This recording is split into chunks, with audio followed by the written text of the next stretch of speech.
Robert F. Kennedy Jr. is, in fact, the HHS secretary, which is pretty bonkers. And one of the things is, no matter if you agree with the thing he's saying in a particular moment or you don't, he always finds a way to be the most cartoonish, ridiculous version of an HHS secretary. Whether that be him showing up to an event with a transportation secretary where instead of talking about comprehensive ways to address problems in our travel, they talk about putting gyms in airports, and then we all have to watch as Bobby does multiple pull-ups.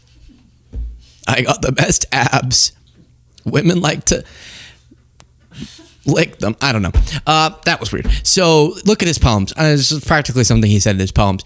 And this press conference I'm going to show you some clips from was about their new dietary guidelines. Okay. And the first, I can't even get through this. The first bullet point was eat bear carcasses, which I thought was kind of confusing, but no. I'll show you. Some of it's totally not controversial. But before getting into any of that, here is Bobby. Right now, you're going to hear his phone go off during this press conference. Rookie mistake. You put it on Do Not Disturb, especially when you're him and it could be someone texting you who's like one of your 300 mistresses. So he calls them that. I'm yet to get someone to answer if that's still an in or out term, but he calls them that. Not anymore, supposedly. Well, except for Anuti, but not now anymore. But also he's denying that. But also, okay. So who knows why so many people are attracted to him? It blows my mind. We're getting so distracted. Focus, everybody. Please try to guess what his ringtone's going to be. It's the most Bobby ringtone you've ever heard in your life. I mean, my hope is that we only released these earlier, 2 days earlier. I'm sorry. Duck is also high in protein. That's an interesting... Hey, Brooke. I was unfamiliar with the game that you have. I wasn't so familiar with it. Did you just reference a quack to a health guideline? Unbelievable. Of course, Bobby would have quack, quack, quack, quack as his ringtone. The most irritating one. That's wild. Now, plenty of bad things have still been happening that I'll show you some of the recommendation, which was eat real food. Great. I say what you want about Bobby. Telling people to eat real food. Great. Trying to reduce the reliance and addiction to ultra-processed foods? Great. This, not so great. Kennedy scales back the number of vaccines recommended for children. Federal health officials on Monday announced dramatic revisions to the slate of vaccines recommended for American children, reducing the number of diseases prevented by routine shots to 11 from 17. Do you remember the typo on one of the press releases or fact sheets that said something like all diseases will still be available to people or something like that instead of all vaccines? I don't know. I'm sure they were trying to replace it with something like that, but they said all diseases. This is actually what that's in the interest of, this type of policy. Just arbitrarily going, let's protect kids from less diseases. Let's recommend, and that has major consequences in the policies of different states and providers.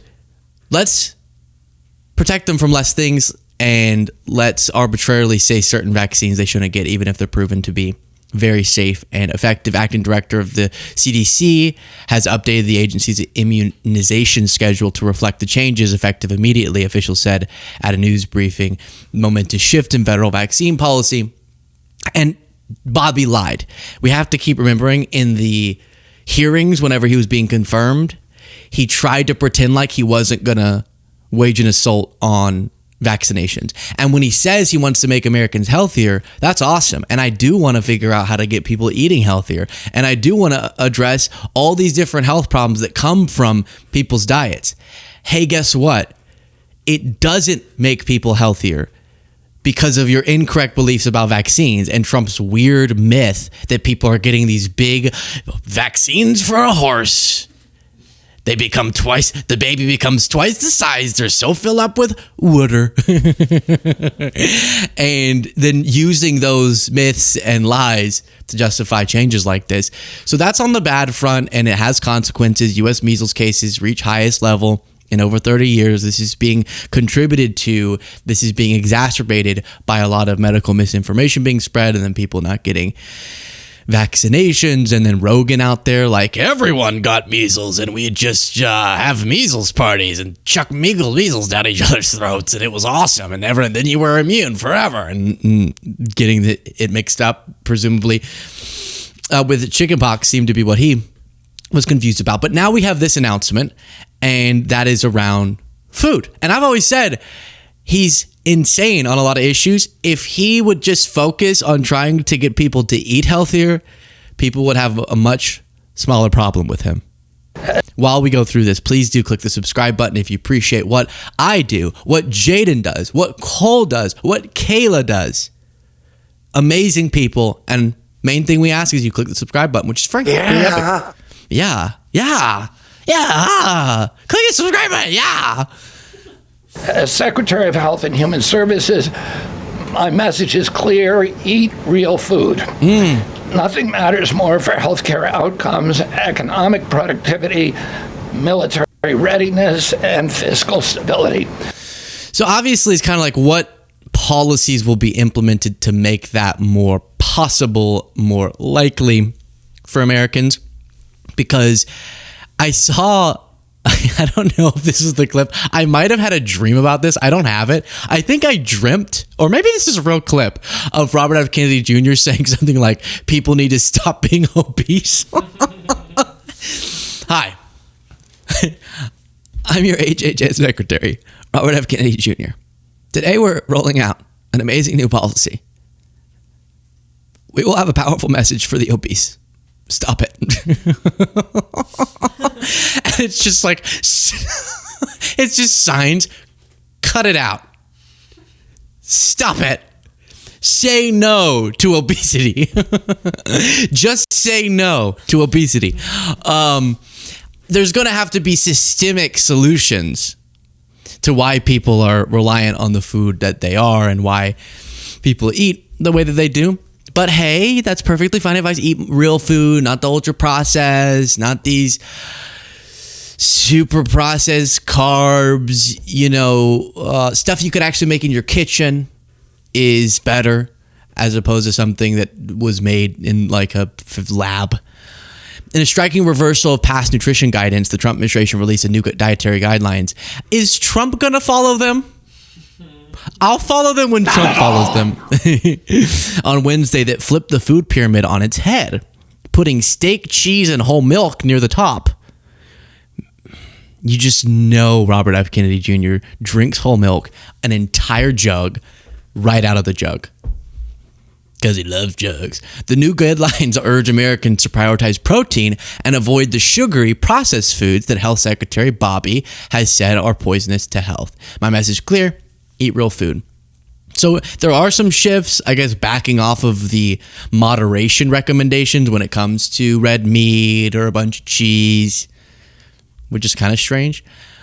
But the general message is okay. The guidelines have been endorsed by the American Medical Association. That's good. A group that just days ago sharply condemned what I just showed you with the vaccine guidelines. The American Heart Association issued a lukewarm statement voicing concern that they could lead people to consume too much saturated fat and sodium. Now, these things do make a difference, and there's a ripple down effects, and a lot of policies are structured based on what the guidelines from the top are.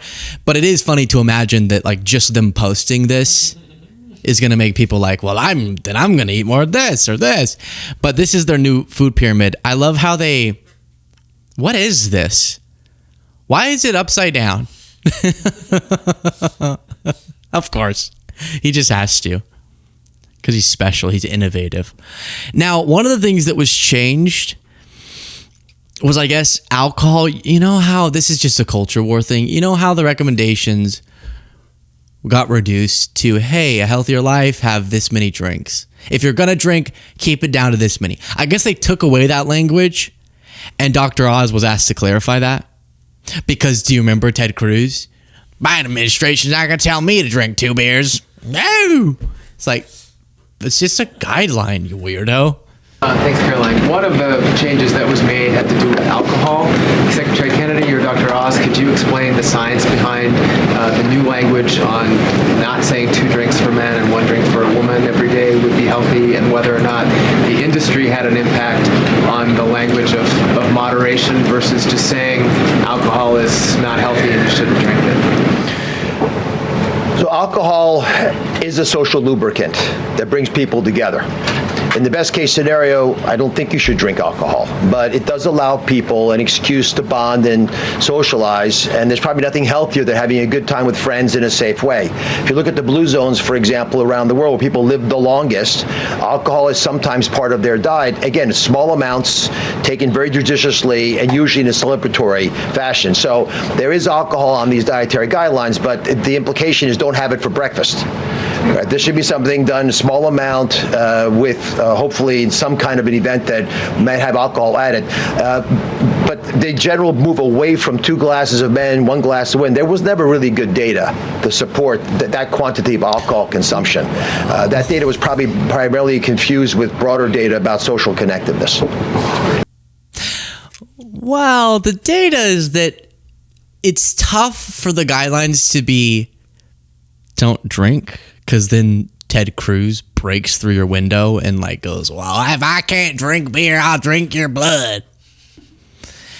And I need my lubricant, my social lubricant. I gotta get all socially lubed up. Shoo. My wife won't talk to me if we're not hammered. So it's hard. I don't think it's that you have data that necessarily would say like something magical about 2 drinks. What's it? I thought it was a week. Is it 2 drinks a day? That's good. It's just them going like, hey, here's an example of moderation. Because yeah, we've learned as we learn more about alcohol, we cope, which guys, I drink. I'm not saying this because I'm the healthiest. I drink more than the recommended amount and I'm fine with it. And it socially lubes the hell out of me. Sorry, it's so stupid. And so it's just, if you're actually factually explaining what the healthiest is, it's just not drinking. But it's not a horrible point. Kind of a weird way to word it. Well, the spirit of our recommendation is don't drink for breakfast. Don't have alcohol for breakfast. Okay, good. Yeah, of course. But what about a Sunday mimosa? Does that count? What if it's like a Bloody Mary to get over a hangover? Does that count? But it's not an insane point to say there are some benefits in this world where everyone's getting lonely and people, especially my generation, are going out and spending time with people at much lower rates. And that's mostly about the screens, about social media, about all these entertainment options, and we're getting isolated, and that needs to be addressed. I don't know if being vague about the health consequences of drinking is the fastest way to that, but I agree sometimes it can be a way to go, let's go to the bar, and then you end up socializing. That feels like a weird way to explain it, though. It kind of does feel weird. So if you're just doing what's best for your body, you're not drinking. But sometimes we trade off. There's not really a need for me ever to have a sweet dessert, but there is in the sense that it's yummy, yummy in my tummy. So like, where's the space for that? Yummy, yummy in my tummy health benefit. Smiling is good health-wise, and I smile when I get yummy, yummy in my tummy. And it's a similar thing where you're not going to be able to really, I don't think, objectively track the benefits of someone spent time with people, which is healthy, especially mentally, but they only did it because it was around drinking. That's just more about the socializing. I would keep those a little bit separated, and ideally you would recommend a lifestyle that allows you to socialize without always having to drink, which I get it. There's sometimes where you're like, am I even really friends with this person? Have I ever hung out with them and there wasn't alcohol involved? I don't do that. You do that. You do that. You go, this person has introduced themselves to me 10 times. What does that say about our friendship? Hi, I'm Ron. Dude, you've been here 3 weeks in a row. I know. Okay. So then you have Brooke Rollins. Fact. This crisis is unacceptable. It prevents Americans from living healthy and happy lives. And for decades under both Republicans and Democrats, federal incentives have promoted low quality, highly processed foods and pharmaceutical interventions instead of prevention. As a result, nutrient-dense whole foods grown by America's farmers and ranchers have been increasingly displaced. The Trump administration is acutely aware of this danger, and today this announcement is making a major step in doing something about it. Thankfully, the solution is simple and should be non-controversial. Eat real food. This is the main... Brooke, can I ask a question? Love it, get it, got it. What happens when I want to physically attack someone when they accidentally give me a breakfast taco with a corn tortilla instead of a flour tortilla? What happens with that? Because I saw, obviously, these really processed flour tortillas can be not the best. But, like, what... I don't know if you're thinking of the ramifications, right? You take away my flour tortilla, now I start hurting people. So... what are that seems like a negative impact, because that's maybe going to be bad for their health if I attack them. So I'm just thinking through all the different options. No, of course, whole foods, eating actual foods. We all have had that moment when we're putting mac and cheese powder into a thing of mac noodles. Macaroni noodles. And we're like, this surely is not how God intended me to eat. Getting some pasta and putting a neon orange powder on it. But then it tastes good. So we need to figure all that out for sure. You're the experts, not really. But I don't want us to forget that all of this crazy stuff's going on. I hope this feels abrupt because it's supposed to be. Let's not forget about Epstein. I didn't realize this, but the DOJ admitted it's still reviewing more than 2 million documents. Less than 1% have been released. Less than 1%. So with War and Bobby's Quack ringtone and Levitt being cray, we can't forget that they're breaking the law right now by not releasing everything they have. Apparently only less than 1%. And we can't take our foot off the gas pedal.